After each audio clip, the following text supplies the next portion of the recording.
Привіт, рідненькі! В цьому ролику я хочу поділитися з вами теплими емоціями, радістю та щастям. Хочу, щоб ви відклали свої проблеми та занурились в одне із самих ніжних та теплих свят, яке в Україні має велику культурну цінність та історію. Цей ролик має вийти 31 грудня. Тому я вирішив вам розповісти про новорічні українські традиції, запах мандарин та сосни в кімнаті. А на балконі студні і торти. Так для мене пахне Новий рік. Так я запам'ятав його з дитинства. А що у вас асоціюється з новорічними святами? Українська культура налічує сотні років своєї історії, за які новорічні українські традиції з'являлися, змінювалися та зникали. В різних куточках України новорічні традиції були різні. Ось я, наприклад, з Миколаєва. І мої новорічні традиції дуже відрізняються від тих новорічних традицій, які були в моєї дружини, що з міста Рава-Руська, що на Львівщині. Наприклад, ми дарували подарунки з 31 грудня на 1 січня, а вони дарували подарунки на Святого Миколая, який був 19 грудня, а зараз взагалі 6 грудня. Я рахую, що це наша унікальність як нації. Ми такі різні і такі єдині. Які б не були розбіжності, українська душа об'єднує. Але відійдемо від філософських тем та повернемося до теми ролика.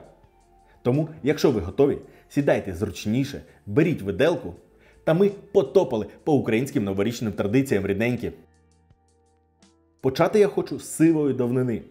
Відомо, що Новий рік у слов'ян починався з нового весняного сезону, наприкінці березня. Тоді люди вірили, що в цей же період народжується Бог Ярило і прокидається все живе на землі. Але з приходом християнства традиція змінилася, і давні слав'янські свята тісно переплелися з церковними. Початок Нового року відзначався в день осіннього равнодення, 22 або 23 вересня, залежно від місячного циклу. Потім 1 вересня, а із затвердженням нового календаря дату знову змінилася. Початок індикту припадав на 14 вересня. Але з 1 вересня 2023 року Православна Церква України перейшла на новий церковний календар – новоюліанський, згідно з яким усі дати неперехідних церковних свят зсуваються на 13 днів раніше. Тобто відтепер Слов'янський Новий рік 1 вересня, як і було до цього. Його також називають новоліття, тобто нове літо, яке в давнину мало значення рік. Новий рік, який ми відзначаємо 1 січня, запровадив Петро І за європейськими традиціями. Таким чином, цар змінив літочислення слов'ян на літочислення з Різдва Христового. Всього дата відзначання Нового року в Україні змінювалася 4 рази. Спокон віків характерною рисою новорічних свят в Україні було щедрування. Зі щедруванням прийнято відвідувати помешкання близьких людей, у віршованій чи пісенній формі бажати усього найкращого в новому році. Одна з найпопулярніших щедрівок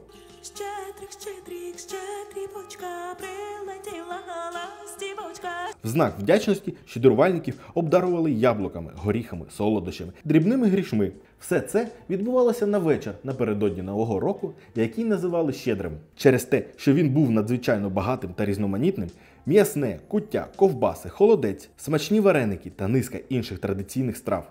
Також існував звичай, коли господар мав заховатися за мискою з випічкою. Люди вважали, що завдяки цьому в новому році на столі буде така сама кількість запашної випічки, а можливо і ще більше. Ще один доволі поширений звичай – лякати дерева. Для здійснення цього обряду господар ходив з сокирою, фруктовим садом поміж деревами та погрожував їх зрубати, якщо не дадуть щедрого врожаю, смачних яблук та соковитих груш.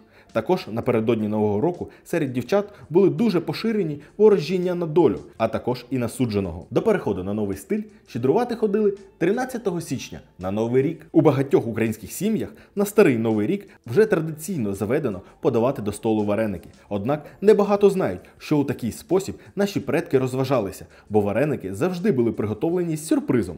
Господиня могла покласти всередину різні начинки, зокрема і неїстівні, дрібні предмети, монети, гудзики. Тому в такий день рекомендувалось споживати вареники доволі обережно. Різноманітні варіанти начинки мали певні ознаки та проливали світло на Новий рік, яким він буде для того, хто їх скуштував. Наприклад, вишня – це на успіх, зерно чи монета – до достатку, надто солені – до сліз та горя. До речі, ви знаєте різницю між колядками та щедрівками? У колядках здебільшого прославляють народження Христа, а щедрівками бажають добробуту родині та багатого урожаю. Засівалки за змістом схожі на щедрівки. Також цікаві традиції пов'язані з посіванням, яке відбувалося на перший день новоліття.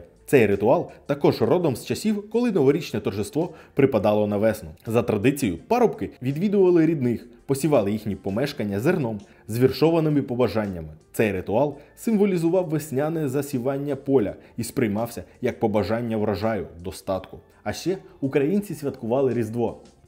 Що ж таке Різдво? Згідно з церковними переказами, римський імператор Август повелів зробити перепис населення. Він наказав, щоб кожен іудей записався там, де жили його пращури. Діва Марія та її чоловік Йосип походили від роду царя Давида, а тому відправилися до Віфлієма з Назарета. Коли вони дійшли туди, то виявилося, людей так багато, що для них вже немає місця. Марія була вагітною, але сімейство було змушено заночувати у печері, куди пастухи на ніч заганяли худобу. Саме цю печеру тепер називають вертепом. Вночі на сіні народився маленький Ісус Христос, який став Спасителем всього людства. Саме день народження маленького Ісуса став днем свята.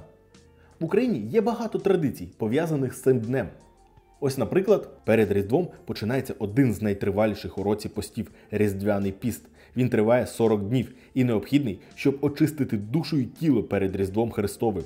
Під час Різдвяного посту вірянам дозволяється їсти овочі, фрукти, каші, гриби, бобові, інколи рибу. Але заборонено вживати м'ясо, яйця, молочні продукти, сир, вершкове масло. Святкування Різдва починається з самого ранку. Українці зустрічають це велике свято словами «Христос народився» і чують у відповідь «Славимо Його». Святкування переважно проходить у родинному колі.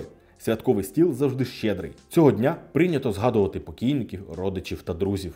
Дружина розповіла мені, що в її дитинстві бабуся стілила сіно під стіл з святою вечерею. У народі нерідко цей звичай пов'язували з легендою про народження Христа в яслах, хоча більш вірогідно бачити в ньому пережитки магії родючості. На третій день Різдва або в досвіта на Новий рік виносили з хати солому і палили її на дорозі, біля воріт або в садку, палили духа. Іноді дорослі і діти стрибали через цей вогонь.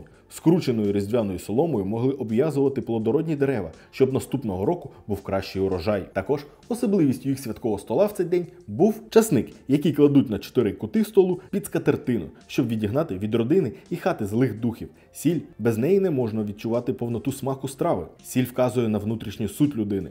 Запалена свічка – це свідчення віри, приналежності людини до божественного світла. Свічка супроводжує віруючу людину від хрещення до смерті. Це символ готовності людини до зустрічі з Богом. Таким чином, в наших домівках з'явилася історія про Діда Мороза. До того в українській культурі було прийнято обдаровувати одне одного на Святого Миколая, а в західних країнах – до Різдва. Дід Мороз став своєрідним симбіозом доброго Святого Миколая і злого духу холоду, криги та віхоли, тріскуна, якого ми знаємо як зимника, морозка, студенця чи крампуса.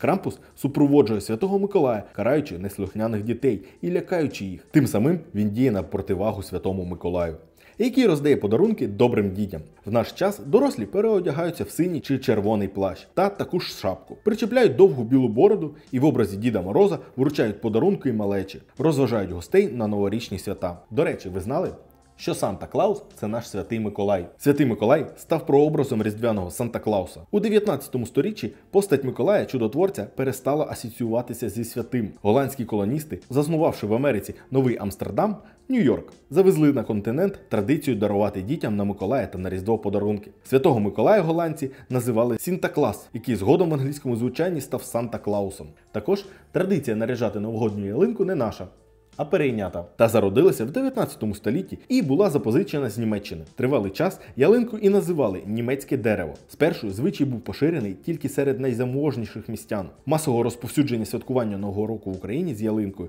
набуло в радянську епоху. До речі, прикрашена рослина, як символ новоліття, має давню історію. Наші предки пряниками, горіхами прикрашали не дерево, а сніп-дідух, який уособлював рід і зв'язок поколінь. Ці традиції на Новий рік були актуальні, коли новоліття святкували восени. Зараз дідух – символ Різдва. Біля нього співають не щедрівки, а колядки. А от середньовічні германські народи з давніх часів прикрашали ялинку, водили довкола неї танці в надвечір'я новоліття. Щоправда, тоді дерева не приносили в дім, а йшли до нього у ліс. Прикрашання було свого роду ритуалом, задобрення богів і випрошування щедрого врожаю. Згодом ялинка в Європі стала символом Різдва, уособленням надії, продовження життя. Аналогічним символізмом наділяють її і сьогодні. Рідненькі, невзираючи на те, що з часом свято змінюється і традиції. Знайте, це не головне. а головне те, що залишається атмосфера сімейного свята та віра у те, що з настанням нового року прийде нова радість та життя принесе багато хорошого. Напишіть мені в коментарях, які новорічні традиції знаєте ви. Ми, як завжди, чекаємо на вашу думку в коментарях. Не забудьте поставити лайк цьому відео та підписатися на канал. Мене звати Нікіта, а ми потопили відмічати новорічні свята.